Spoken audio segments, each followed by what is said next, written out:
And we are locked in for another episode. This is episode 11 here, guys. Tonight we're gonna switch that thing up a little bit. We've been chopping it up about the football, college football recruit, you know, a little bit about the NFL here and there. But tonight, man, we're gonna switch that thing up for y'all. I'm gonna let MB, go ahead and introduce the topics for tonight's episode. If you're a real hooper, you can obviously tell that I've been working on the jab, making sure the swing through is very tight. Pivot material is very great.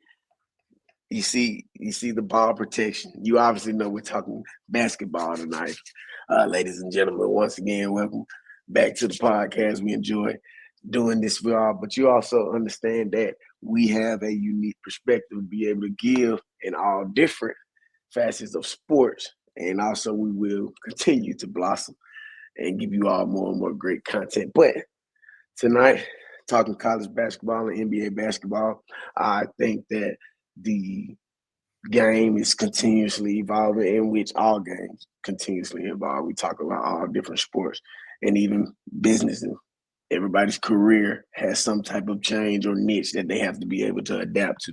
So now everybody's talking about what the outside game, the perimeter game. I first want to just start off by saying who my favorite players or teams are to watch. B, you might have some of the same favorites. Obviously, I got on purple, but shout out to the Q. You see me represent the Kappa chapter, but I love the Lakers. And then you see BJ repping that as well. You see Kobe on his wall, the background. Always been a Laker fan growing up. So, with that being said, that is definitely my favorite franchise in the NBA. But I am a fan fanatic in which I love the game. So I know about the top individuals in the game when you talk about, ooh, and this leads me to my first question. Who are your top guys to watch in the NBA? And then we'll go with me. And then same thing concerning college basketball as well. Okay. League, man. I'm a LA guy, but if I just gotta pick a favorite player to watch, right now I gotta be Anthony Edwards. Mm, I would probably say Anthony Edwards. Who else? Who else do I like? I like young guys. Uh right off the top is just Ant Man right now, man. I just love that moxie. I love that attitude. I love what he brings to the game. He confident, ultra confident. He know mm. he got that swagger to him. He know he the best one on the floor every time he step on the floor. So right now, man, I'm a rock with Ant Man. Who you got? Who Okay. you got? I mean, obviously, I mean, I have to give credit to the greats. LeBron is definitely in a class of his own, top one or two, and some people say 1A, 1B. You know, Yeah, and with that being said, his contribution to the game is bar none. Um, I still love Kevin Durant. I still love Stephen Curry. I mean, I know they all are knocking on the latter years or last years of their career. But I think they're all playing at a high level. Very, very fun to watch. Steph may be in a little slump right now, due to the thumb. He's had a thumb injury that he's been nursing for the last, yeah. maybe 3 to 4 weeks. But Mhm. they're all still great to watch. But if we talk about young talent, definitely got to go Anthony Edwards.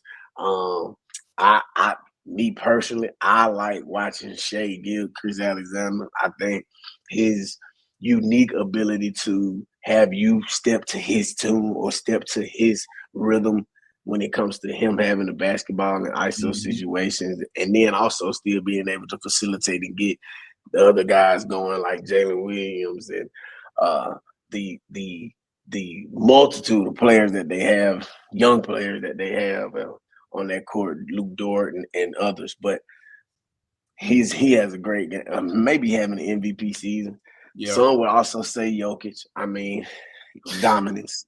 We're Every year. just looking at dominance. We're just looking Every at year. dominance every year when we talk about Jokic. He's in the MVP running as well. I think he's two. If some will still want to give him one, but obviously you can't deny how Shea's playing this year. I think should be the clear-cut favorite to get it. Yeah. Barring that they finish, at the top of the conference like they currently sit. Mm-hmm. And then there's so many great guys though, man. I love the league because the parity is what I think is relevant. So told you I started out with LeBron, KD, and Steph, and all three of them are in mid to bottom of the West right now. So we're talking about guys that have contributed a lot to the game over the years, but may not even be in the playoffs this year coming around the end of the year. So it's about that young talent right now. Yeah. And to go in with that as well, Donovan Mitchell with the Cavaliers, having him and Darius Garland being their main two guards, and then having all those young bigs as far as Jared Allen, Evan Mobley, Max Strus on the wing. You got guys that want to compete. Mm-hmm. And I think they got Gerald Levert too, I want to say. So they have a lot of pieces as well. I think the NBA is just in a great spot. But we say this in a great spot and we name those top players. How do you think that is not congruent to the NBA viewership being down? If you have been following the sport, people have talked about the NBA viewership being down from normal rate over the last 5 years. And I don't know what you could possibly contribute that to. Do you think the perimeter play of the game is what's kind of getting, I would say, boring? A lot of threes, a lot of screen and shots instead of screen, swing down. It's not a lot of beautiful basketball being played, I guess. Yeah. Do you think that's something that exists? You can definitely put that as one of the reasons. Viewership probably is down, especially when you're looking at the older generation. They want to see, good fundamental basketball. They want to see sets being ran every play. They want to see it being ran through the post. Back in the day, no one ran through no guard. Everything had to touch the inside before it hit the outside. So they don't like this style of basketball where kids are just going down, just jacking up threes. I think that's a big reason that viewership is down, and I think the game has just gotten a little watered down as far as refereeing and officiating goes. It's a lot of ticky-tack calls. It's a lot of stuff where you can't hand check. You can't bang down low. It's just a lot of ticky-tack fouls being called, man. That are not. I don't think it's allowing these guys to really play the game how the game's supposed to be played, or playing how they used to play it. So I think, man, just seeing that on top of the game transitioning into more threes, we got to thank Steph Curry for that. Just seeing everything kind of switch to the flow of this generation, I just think we kind of losing the viewership from the older generation. I think kids are still watching. I got you. But I don't think our parents, our uncles, people like that really caring to watch the game. And I would even go as far to say the generation right before mine, as far as just being a decade older than me myself, bringing on the ages of 30, and just having relationships with brothers, cousins, people of that age. Yeah, you can see the vivid difference in inside out basketball, traditional basketball, being able to actually hang your hat on defense and being a hard worker and living through a hardcore mentality, which I would say is with the older generation portrayed. When you think about the Bad Boys, you think about the Knicks in the 90s, you think about how tough Jordan was in the 90s, and then you go back even further than that. Basketball has always been a game that is revolved around the big man. Think about it. Lou Alcindor, or also known as Kareem Abdul-Jabbar, Wilt Chamberlain, Bill Russell. It's just always been a traditional thing. And then, of course, Shaquille O'Neal for the younger generation. I think just that fundamental difference is what we're seeing on You wanna know you something? know, You wanna know something? what's up? I think now that's why we gotta respect Jokic so much. Because if you watch how the Nuggets play, it touches him first every single Correct. play. And what's crazy? What is so crazy? He gets the ball in three different ways. Well, I would say more than three, but three different like staples. You're always going to see him in DHOs at the Mhm, top, with that being able to serve as not only a pass but also a screen, just an automatic screen. mhm, You're always going to see him getting sets entered off high elbow, sometimes the weak diagonal. I mean, not weak diagonal, but the diagonals. So if he's not catching on the elbow, he's catching at a 45-degree angle from the basket, and also the block. And they still run a fluent offense off of that. very, very. So, and I say fluent. Obviously, fluency has to do with them being able to be potent in his shots and be efficient. And everybody that's around and playing. But as far as he's This never I don't think he's ever not efficient. He may have a bad game, but his efficiency or top his notch. his importance, his his vitality to his team is bought up. That's why I think he's always in the MVP races. Every But year. Every year. look at their record with and look at their record without. A lot of people, use those stats and say, well, yeah, like for example, the Warriors are 6-3 this year without Steph Curry. But that's one of those same stats that you kind of got to be like, that's a case by case basis because Jokic, it's clear as day. You have him, you have a great chance of competing to win. You Yeah. don't have him, you're probably gonna lose. I Fact, mean, that just is, especially fact. with the way that roster is constructed right now. It's Getting around rid him. of, It's yeah, around him. man, Without him, it don't function. yeah, yeah, He yeah. opened up So, too many so, guys around him. so I'll go ahead and staple in, just to pause it so we can go back and forth. Who are some of the guys that who stand out to you? And it can be teams or it can be individual players that stand out to you at the college level. For collegiate, man, I'm gonna have to go probably team based instead of individual. There's a couple individuals that I like. Just starting off, you got Cooper Flag. Come on now, Cooper Flag. Obviously, Mister Man himself. I got I, and guys, I and Janai I'll second your motion. Yeah, I'll second your motion by saying I was gonna say his name first as well, but keep going. Janai Broom possibly out of Auburn. He didn't get that foot injury / ankle injury a couple weeks ago. I think he'll be, still pushing forward for the running for the Wooden Award this year. You got my guy Mark Seals. He's been going through some ups and downs this year, versus last year. But I think it's just because the head coach is expecting a little bit more from him as far as being a leader and not technically just being the guy who makes all the plays. But I think he's looking from him on a leadership perspective to kind of see how the guys rally around him.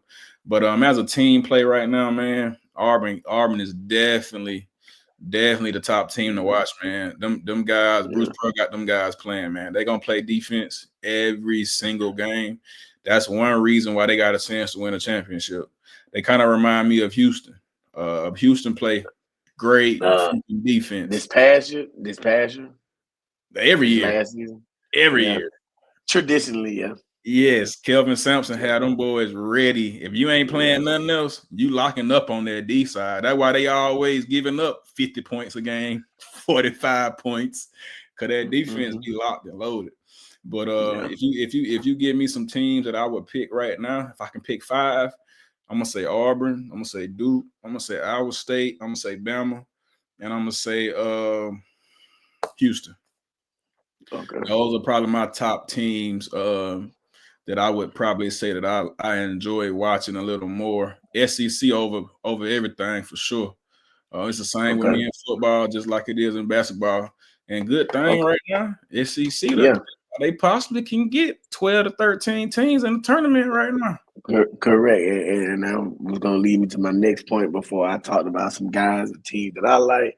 And obviously, I like some of the same teams or guys you mentioned. We talk about Flag, talk about Sid, Janai Bruin. Without the injury, would be the player of the year or the John Wayne player of the year. Shoot, dang, I forgot who else you said.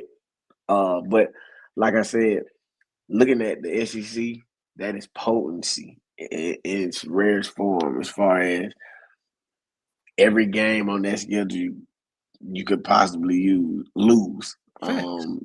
Looking at the top 25 right now, I'm gonna just go over the top 25 right now and just count how many teams of the SEC I see in there. Auburn's number 1, Duke 2, Iowa State 3, Alabama 4, Florida 5, Houston 6, Michigan State 7, Tennessee 8, Marquette 9, Purdue 10, Kansas 11, Kentucky 12, Texas A&M is 13, Mississippi State is 14, St. John's, Oregon, Wisconsin, Illinois is Memphis, Missouri is 20, Louisville is 21, Texas Tech, Ole Miss is 23, Vanderbilt is 24, and UConn is 25. That is 10 teams from the SEC within the top 25 currently. And we're talking about, I think we're a little bit past, we're past the halfway point. So now it's starting to get groomed and get ramped up because everybody knows at the end of February, you got to go through your conference tournament. And then getting into March, that's a more conference tournament starting, but you got to understand how valuable that is for you to perform well in your conference tournament, for seeding in the NCAA tournament. Jay Billis or Billis, however you pronounce it. I say He Billis. says, I say Billis too. But he said something on ESPN the other day that was like, I would say, surprising to me because he said if whoever wins the SEC, he thinks winning the SEC is equivalent or maybe harder this year. Bless you. Maybe harder this year than it possibly will be winning the NCAA tournament. And I said, and I listened to that, and I was like, man, he's really like maximizing, he's really like saying the SEC has the cream of the crop by saying that, because now everybody else is definitely going to, gear up and rim up, looking at that statement from one of the greatest commentators that ever taught college basketball.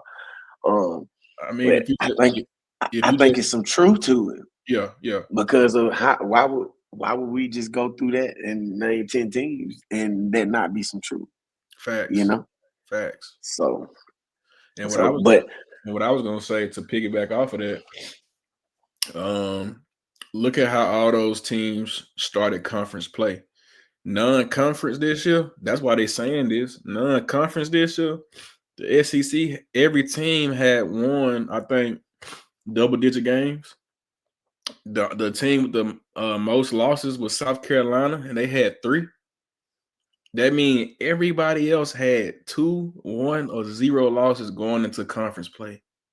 Mm-hmm. That's why you see teams now starting to get them L's because they got to play each other. Mm-hmm. So it's literally being day in, day out, week in, week out. These teams been battling. Bama playing Mississippi State right now as we speak. And it's a 60. Correct. And it's actually 60. What is it? 62-60? 63-60 in the second half with like 11 minutes left. Correct. Texas is playing Ole Miss right now, tied up at 51. They Auburn need that. Auburn beat LSU. Texas is another quality team in the SEC that's playing ball as well. Texas and Oklahoma were hot at the beginning of the year. Georgia, but obviously with Georgia too. But obviously hitting SEC play, you know exactly what it's gonna be. And then another update: Auburn beat LSU 87-74. Mm-hmm. So that this is shaping up to be, for a good finish. Now, switching back and forth, team wise, like I said, I just wanted to elaborate on the power that is in the SEC concerning college basketball right now. And if I had to pick anybody to be a front runner or the team to beat going into March. It's definitely going to be one of those teams out of the SEC to me, just because they'll be battle tested at that point. I don't think the ACC is as strong as it's been before. Right. In the past, I don't think the Big East is as strong as it's been in the past, because those are the two conferences that we normally are talking about when we talk Yep. about basketball. Yep. And to see the shift, the dramatic shift, because shoot, I hate to throw football in it, but everybody's talking about how the Big Ten now is running college football with them winning the last 2 years, right? Well, the shift now, the SEC being probably the most competitive or the best conference in college basketball right now, that's just laughable to me at this point. But going into it, we just went through those college rankings. I like to talk about the current playoff picture, concerning the NBA. I'll start with the East, and then I'll take your thoughts on it. Cleveland sitting at number one, only 9 losses this year out of what 38 and 9 currently. Cleveland 1, Boston at 2. The Knicks are sitting at 3 in the East. Milwaukee at 4. The Pacers at 5. And the Orlando Magic sit at 6. Now, if you are a follower of the NBA, you do know grabbing 1 through 6 spots just guarantees you a spot in the playoff. You do not have to participate in the play-in tournament. So most teams are gunning to make sure that they're with the 6 seed or up, so they know who their matchup is going to be. But just know that they have a spot in the playoff as well. Concerning knowing the matchups, team 1 and 2 won't even know that matchup based on how the play-in tournament finishes out. Mm-hmm. All right. So the play-in in the East right now, the Heat sitting at 7, Detroit 8, 9, the Hawks, Bulls at 10. And that's crazy, knowing that the roster that the Philadelphia, I just said that horribly.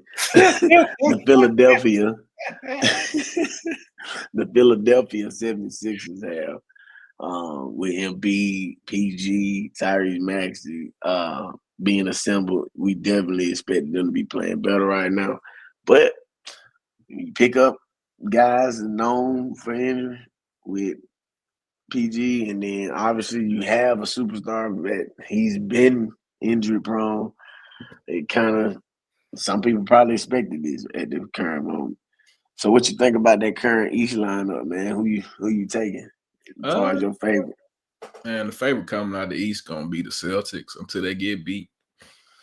So you're not taking the Kenny Atkinson smoke with the Cleveland Cavaliers? They ain't got LeBron James. And I like to elaborate on what I just said. The Kenny Atkinson smoke. Do you know what Kenny Atkinson has been the last 3 years or 2 before he got the head job? No, I don't. Kenny Atkinson was the main assistant for Steve Kerr. So if you can watch how they playing basketball, you kind of see some similarities, but he's altered it to how he has coached in the past, obviously when he's been a head coach. But to what any great coach does, no matter what sport you're coaching, you always cater or adapt your scheme, your philosophy on the outlook on the game based on the pieces that you have. You have to cater to their strengths and be able to minimize them using their weaknesses so that you can ultimately be successful. That's exactly the name of the game. So what you don't buy his system, you don't buy what they're selling over there in Cleveland? Nah, they'll be what you call one of them regular season teams. They'll have a crazy regular season record and get in the playoffs and get smacked. So I feel like they'll be like OKC last year. It'll be the first year they lead in the conference, you know what I'm saying, and wins and losses. And they'll get to the playoffs and play a team more season with more vets. And they'll get the job done. So I don't think they're having a good season, don't get me wrong. I think they are fitting that scheme well and playing well right now, but I just don't see them beating a healthy Milwaukee or beating a healthy Celtics or even the Knicks with Jalen Brunson, Mikal Bridges, Karl Anthony Towns. Like, there's some guys in that East, and Orlando ain't no joke either. With Banchero. So, hey man, the East is actually smoothing out to be pretty nice. So, I think they beating these teams in the regular season. It's gonna be different when it comes to the playoffs. I don't see the Cavs getting to the finals. I got you. I got you. All right. Well, just to dissect some of the things you said, get my POV quickly. I just think, um, I think what Kenny Atkinson has learned is very, very valuable to their success. Just because when you think about it, I think they had most of these same players last year. So with Kenny Atkinson coming in and being able to implement his system, I see similarities, from what he sat under the last 2 years with Yeah. the constant moving offense that the Warriors have been running at times, especially when they go small. I also think that going small to them is still, having a 7 foot out there because Evan Mobley is a 7 foot guy with perimeter skills. So it, it's kind of like he could really do a lot with his lineups or the different matchups that he could throw out there because of his personnel and his arsenal, ultimately his tools. Yeah. So I think that they are going to be competitive, but I do agree that the Celtics have to be beaten. You have to be able to beat them when they are playing their best, and they are going to play their best basketball at the end. They won one. They've been there and lost it. I think their season at this point we're starting to enter into some primes. When you talk about maturing and things of that nature. Jaylen Brown being 28, I want to say Jason Tatum growing up being older. These guys are actually playing good basketball, even on their bad nights. So I do agree with that, and so definitely, I think the East might have better quality, matchups. Sometimes this matchups. I ain't say better quality basketball Yeah, because yeah, I'm gonna go about over this West. But just better quality matchups as far as what's going to create parity when that second round hits. The first round for 1 and 2, obviously they're going to do what they do. yeah. But 3, 4, 5, and 6, them going to be good games, good matchups regardless. So Agreed. I go to the West real quick. Oklahoma City Thunder at 1. Obviously, we mentioned SGA earlier having an MVP year. The Houston Rockets at 2. Ime Udoka and all of the young pieces. Salute to the job he's doing right now. Memphis Grizzlies 3. Denver Nuggets 4. The Lakers at 5. The Clippers at 6. All right, so those are 1 through 6 with a guaranteed spot in right now. And obviously, this stuff is subject to change. The NBA plays and now a 72 game, 73 or 72. I know they I think it's took it 70. down from maybe Yeah. 72. Yeah. Okay, a 72 game season now. So this is definitely subject to change. The Timberwolves are in the play-in at 7. The Suns are at 8. The Mavericks are at 10. And the King, my bad. The Mavericks are at 9, and the Kings are sitting at 10. And that's leaving the Golden State Warriors right on the outside looking in at 11. So, with that being said, the West is always, to me, and I would say to me only because when you look throughout most of the time that I've been following basketball in my existence, the West has always produced those bigger profile teams that have, championship capability. Yeah. And I'm just talking about this most recent area. So I say the last 20 years when I, really started dissecting the game and being a true fan of the game. Yeah. But the West this year, I think the parity is there as well. But I also think those teams are going to be a little bit more battle testing than whoever comes out the East. Just because you think about it, 1 through 6 in the West: Thunder, Houston, Memphis, Denver, Lakers, Clippers. Like, LeBron is the best player, one of the best players to ever play, maybe the best player in the game. He's sitting at number 5 in the West. So that's just a testimony to how great that competition is over there. That young talent take And, yes, and the young talent, obviously having the youth. Oh man, youth. Think It about it. shows. Think about it. Every team that's in the top 3, they got a young superstar. Yeah, Jalen Green, Shea Gilchrist Alexander. and Then then you Ja. got Ja Morant, my bad. And So then right after that, you got the arguably the most dominant player in the league.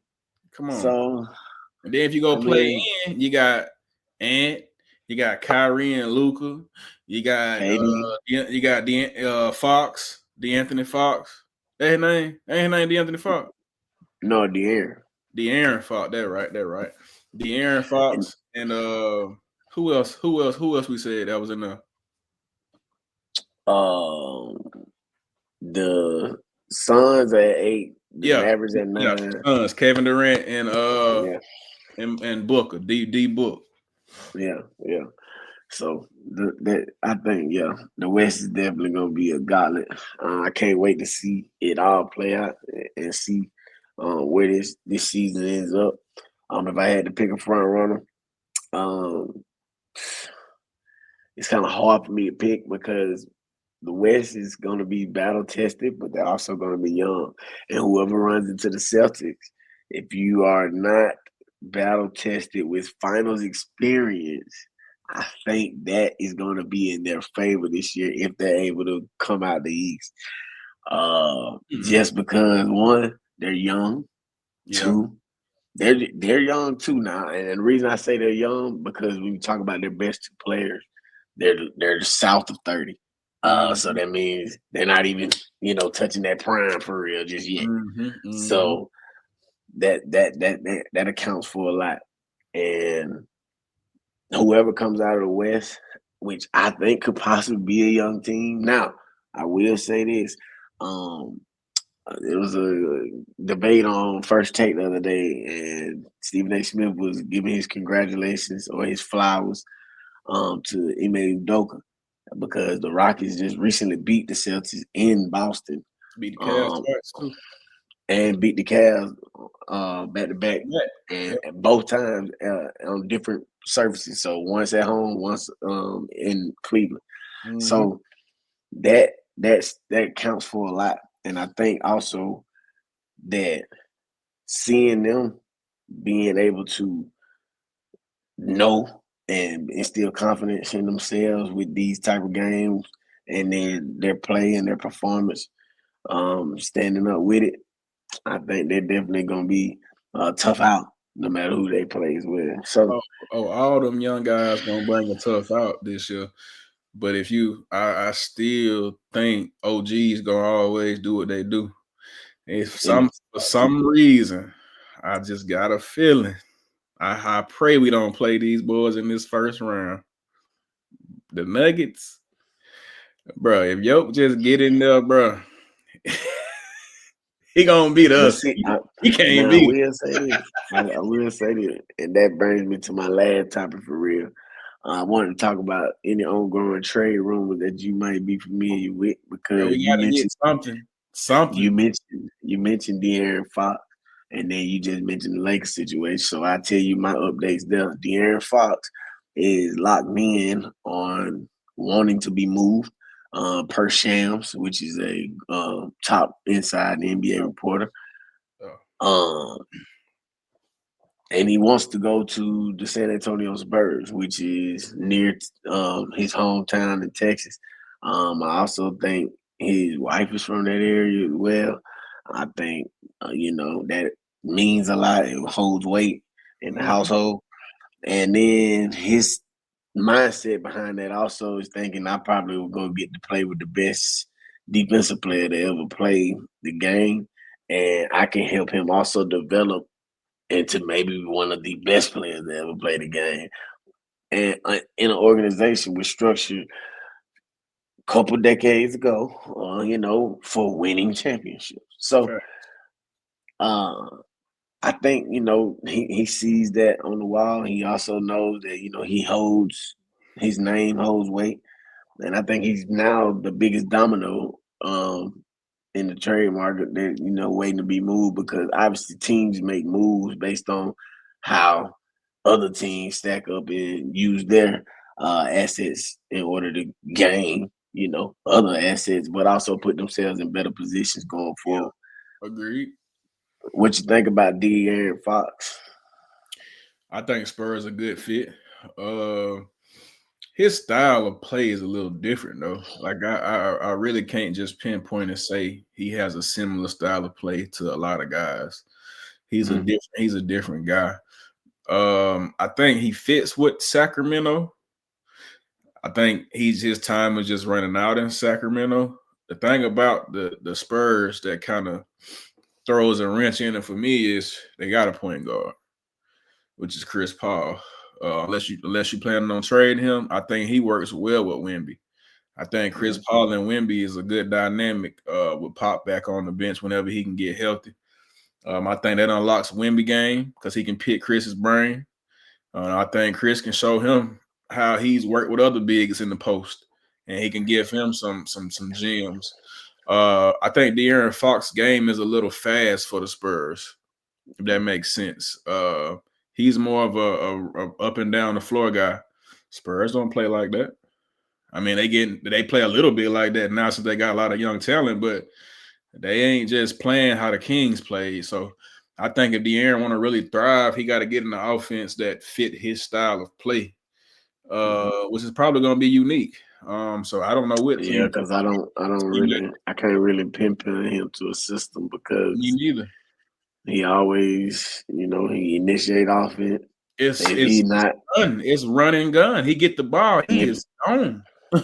but that's what I'm saying. So that's what I mean by initiate, because he normally coming off high screening rolls with Sabonis, and Yeah. if not, he's giving the ball up early, cutting to back screen, or face cutting the defender, trying to get to another spot off of Sabonis, Yeah. maybe a DHO off of Malik Monk, stuff like that. But Yeah. like I'm saying, I can't really pinpoint his style of play. I just know he's efficient because he's been scoring 25 plus the last 3 Oh, he years. nice. Nice. I And, just think he's good with sack though. yeah, correct. Now I would have loved Stephen A said something earlier today, and I think it was on NBA today, but I would have loved for him to want to go to the Lakers because we need us a guard. But But at the same time, I don't want nothing else but a don't center. nobody want. Yeah, that's I all. need a That's all center. that really matters to the Lakers.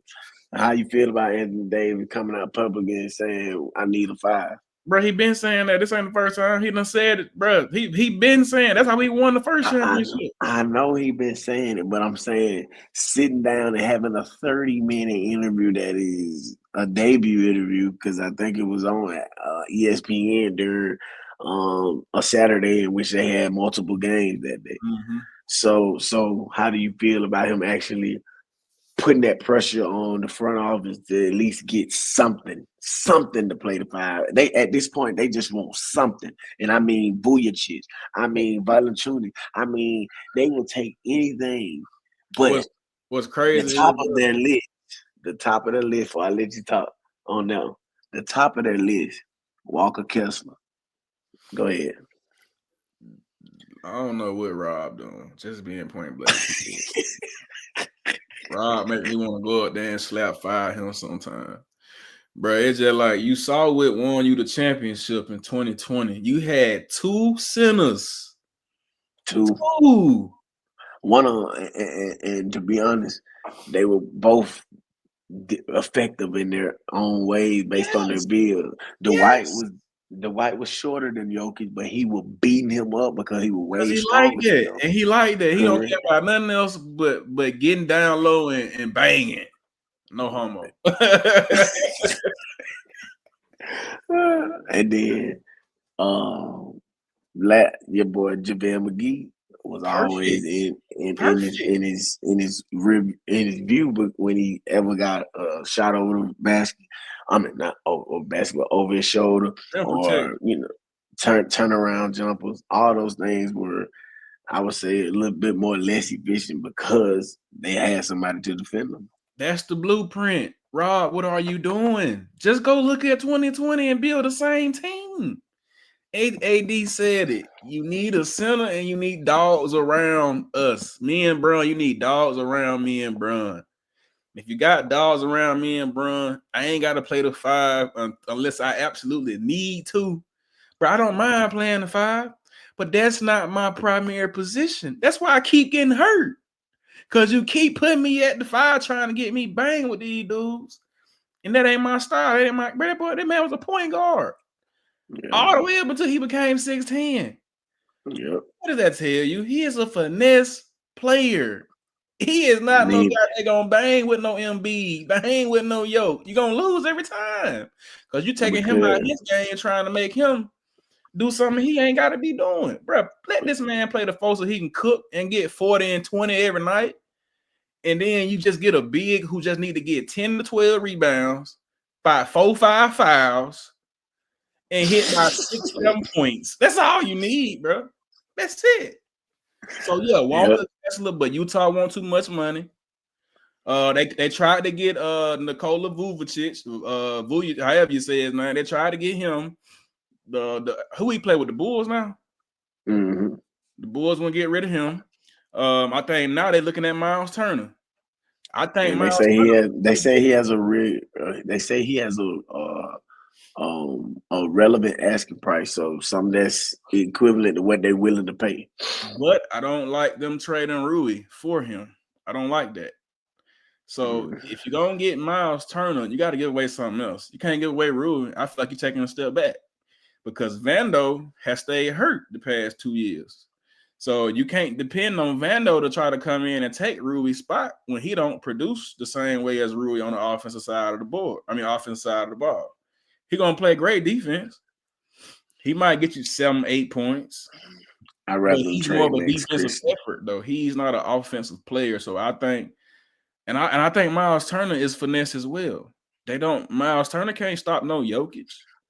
He ain't. He's just big. He's bigger They need than big body. MB. That's all. They That's need big all they bodies. think. But see, that's my thing. Like I just explained, JaVale wasn't a big body. He was He was tall though. just as He was tall, tall. right? He was athletic. Miles Turner about 7'2", 7'1". But he liked to stay. He liked to sit in the perimeter too much. I know that, but in that trade, you know exactly what you're being bought for. We don't know what we're gonna get because he may be able to take coaching, and I ain't gonna say JJ, even though he's the head coach, but take coaching from LeBron, take coaching from AD, I got because that's who he's gonna be playing with. So I would just love to see him get a 5, somebody over 7 foot over. We gotta get some, bro. Just one. Bro, call the White House. Yeah. Call the White House. He done said want he no but want $1 million. Back. He'll do it for $1 million. He might do it for nothing. I ain't gonna say that. I ain't gonna say that now. Hey man. But yeah, man, I think that's the blueprint for them going forward. The trade deadline is coming up soon. When we do get on for another episode, I think we'll elaborate more and more, getting closer to the trade deadline, because that trade deadline is big, because that's when teams who think they're on the brinks or close to being able to compete or contend for a championship, try to tidy up their roster best as possible to get the best thing that they can get to increase their chances. Facts. But yeah, man, I think we changed it up for them tonight. Getting to the Euro step, and then everybody know we understand talking good basketball as well. You got anything to add to it? Hey man, rest in peace, Bean, man. Go Lakers, man. Anytime we talk football, hey, let's go Kobe. even though he ain't here no more, it's rest in peace, baby. Yeah, man. Shout out to Kobe. 5 years gone. We actually just passed the anniversary of him passing on January 26, 2020. Quick story, I actually remember where I was when I got the news. I was in the sportsplex working out, seeing it flashing up on TV, and I got a call from my mama You while I was at was in home? there. Yeah, I was at the Bro, crib we at stayed. that We time. stayed. Were you sure? Cause we was living in Mobile together at the time, and I was at our house. I know, but I was back at the crib. I remember exactly where I Oh, was when that happened. okay. I was in the I was sportsplex told working down. out. Told Yep. down. I was in the sportsplex working out. Okay. Got that news. Got that call. Looking at it now, like, no, they trip. They trip. Then my mom called. I was like, yeah, they might be for real. Then the phone, obviously, every news outlet in the world was reporting that same story. So RP Bean, man, one of the Yes, sir. greatest. Thankful for his contributions. I also want to thank everybody for liking, sharing, subscribing, and being able to continue to check out our content. We will continue to drop great content. The comments are on for a reason, ladies and gentlemen. Drop your comments. Give Yeah. us more ideas and give us more topics to talk about as well. We want to make this a interactive setting as well. So we appreciate all you for supporting us and this BAM game, man. Let's do it.